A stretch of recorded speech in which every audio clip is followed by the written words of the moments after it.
এটা দেখা পাইছো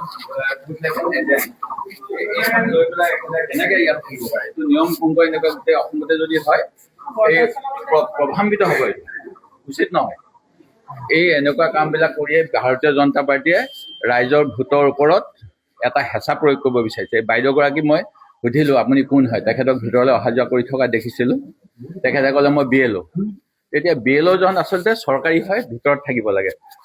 এখেতে এতিয়া মই দেখা পাইছোঁ এইখন পদুম ফুল মোৰো দলৰ আছে BLA, মই কিন্তু তেখেতসকলক সংবিধান নিয়ম নীতি অনুসৰি ভিতৰলৈ আহিবলৈ দিয়া নাই।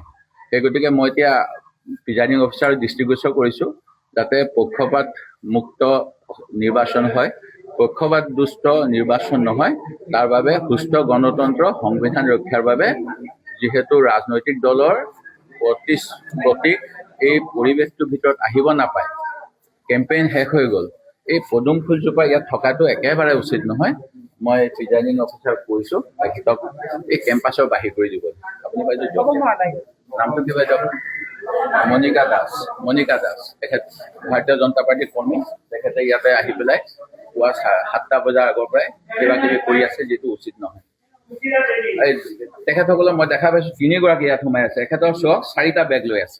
তাৰমানে 4গৰাকী কৰ্মীয়ে এই আপুনি এনে কেনেকে চব বাইদেউ 1, 2, 3, 4টা বাইদেউ জকে নবল বাইদেউ নাপায়।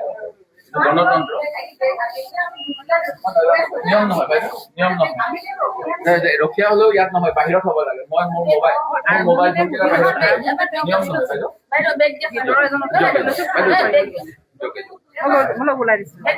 এটা দেখা পাইছো লৈ পেলাই কেনেকে ইয়াত থাকিব পাৰে এইটো নিয়ম ভংগ এনেকুৱা গোটেই অসমতে যদি হয় এই প্ৰভাৱান্বিত হ'ব এইটো উচিত নহয়। এই এনেকুৱা কামবিলাক কৰিয়ে ভাৰতীয় জনতা পাৰ্টীয়ে ৰাইজৰ ভোটৰ ওপৰত এটা হেঁচা প্ৰয়োগ কৰিব বিচাৰিছে। বাইদেউগৰাকী মই সুধিলোঁ আপুনি কোন হয়, তেখেতক ভিতৰলৈ অহা যোৱা কৰি থকা দেখিছিলোঁ। তেখেতে ক'লে মই BLO। এতিয়া BLOজন আচলতে চৰকাৰী হয়, ভিতৰত থাকিব লাগে।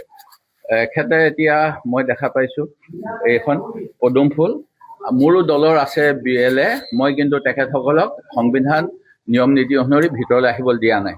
সেই গতিকে মই এতিয়া প্ৰিজাইডিং অফিচাৰ দৃষ্টিগোচৰ কৰিছোঁ যাতে পক্ষপাত মুক্ত নিৰ্বাচন হয়, পক্ষপাত দুষ্ট নিৰ্বাচন নহয়, তাৰ বাবে সুস্থ গণতন্ত্ৰ সংবিধান ৰক্ষাৰ বাবে যিহেতু ৰাজনৈতিক দলৰ প্ৰতীক এই পৰিৱেশটোৰ ভিতৰত আহিব নাপায়, কেম্পেইন শেষ হৈ গ'ল, এই পদুম ফুলজোপা ইয়াত থকাটো একেবাৰে উচিত নহয়। মই প্ৰিজাইডিং অফিচাৰ কৈছোঁ তেখেতক এই কেম্পাছৰ বাহিৰ কৰি দিব। আপুনি বাইদেউ নামটো কি বাইদেউ? মণিকা দাস। তেখেত ভাৰতীয় জনতা পাৰ্টীৰ কৰ্মী। তেখেতে ইয়াতে আহি পেলাই পুৱা 7টা বজাৰ আগৰ পৰাই কিবা কিবি কৰি আছে, যিটো উচিত নহয়। তেখেতসকলক মই দেখা পাইছোঁ 3গৰাকী ইয়াত সোমাই আছে। এখেতৰ চক 4টা বেগ লৈ আছে।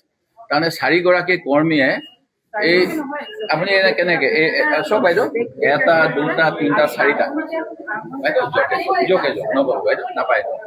গণতন্ত্ৰ নিয়ম নহয় বাইদেউ, নিয়ম নহয়। ৰখীয়া হলেও ইয়াত নহয়, বাহিৰত হ'ব লাগে। মই মোৰ মোবাইল ফোন কেইটা বাহিৰত নিয়ম নহয় বাইদেউ।